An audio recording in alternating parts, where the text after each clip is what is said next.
Hey, I'm Luna from Sensual Artistry and I love bondage. Today I'm going to be showing you how to create a really beautiful sensual rope ritual or any kind of bondage ritual that will totally rock the person's world.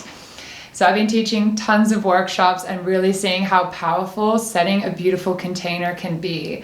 Bondage can be lots of fun, and it can also be a really deep, juicy, transformational experience that can really bring someone into their body and make them feel so much trust and surrender, which is really key for creating really intimate, beautiful connections with people, whether they're a friend or whether they're a lover or whether it's someone that you've been with for years. So today I'm going to show you the 7 key points and how you can create a bondage ritual that will really set a beautiful container for whatever kind of experience wants to arise. Step 1 is desires, fears, and boundaries. This is a really beautiful way to do a check-in with someone and to show a bit of vulnerability. So first, you're going to ask the person, what is it that you desire?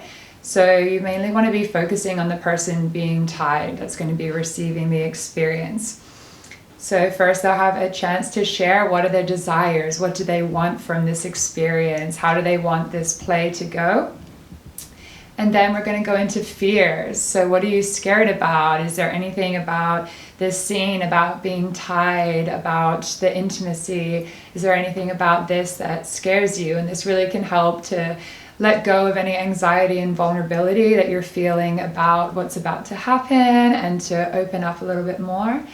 And then we go to boundaries. So this includes things like certain body parts that you don't want being touched, any kind of act. So it's really good to make it clear if there's something that's triggering for you, if you don't like any hands around your throat, for example, or a hand over your mouth, anything like this. It's really important to make sure that you've said this before the play happens. So don't be shy to say. You could have a boundary that seems a little bit weird, but if something's going to make you feel anxious or triggered during the scene, it's best to make sure the person knows first, so then they can focus on the things that are going to be great for you.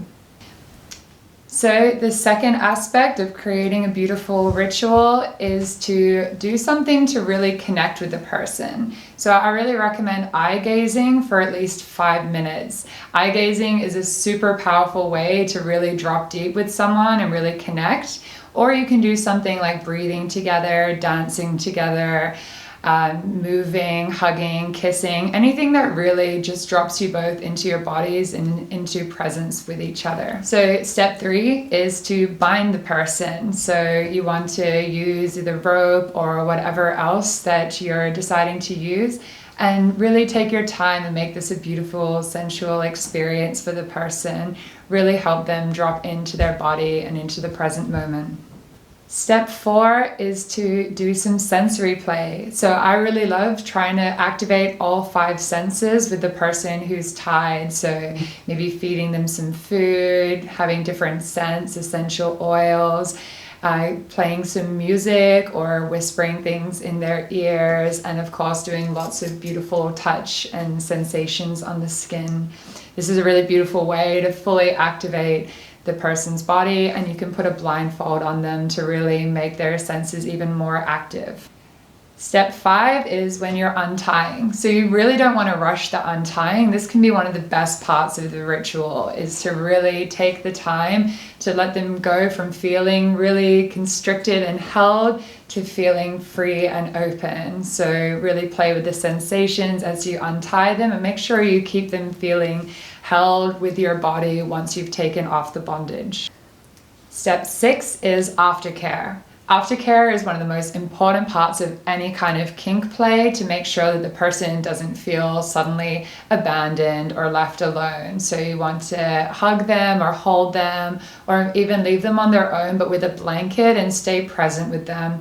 Make sure you check in if they need anything, any glasses of water or a snack, or to be held or anything like this. You really can't underestimate how important aftercare is. And the final step is to recap. So you want to know how that was for them, what they liked about it, maybe if there was something that came up for them, something that they need to process by talking about it.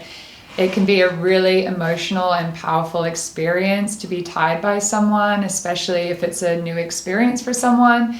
So really give them the chance to talk about it and make sure that they feel safe to express, even if there was something vulnerable for them. Now, recap should also be continued out of the container. So sometimes it takes a few days to really process what happened if someone did have a really deep and emotional experience. So then you want to check in with them a couple of days later. So that was my 7 tips for creating a beautiful bondage ritual. I hope that it's given you a little bit of inspiration. I really love bondage rituals. I think that they're so powerful. I've had some of my best experiences being tied, and I'm super honored to get to hold that space for other people.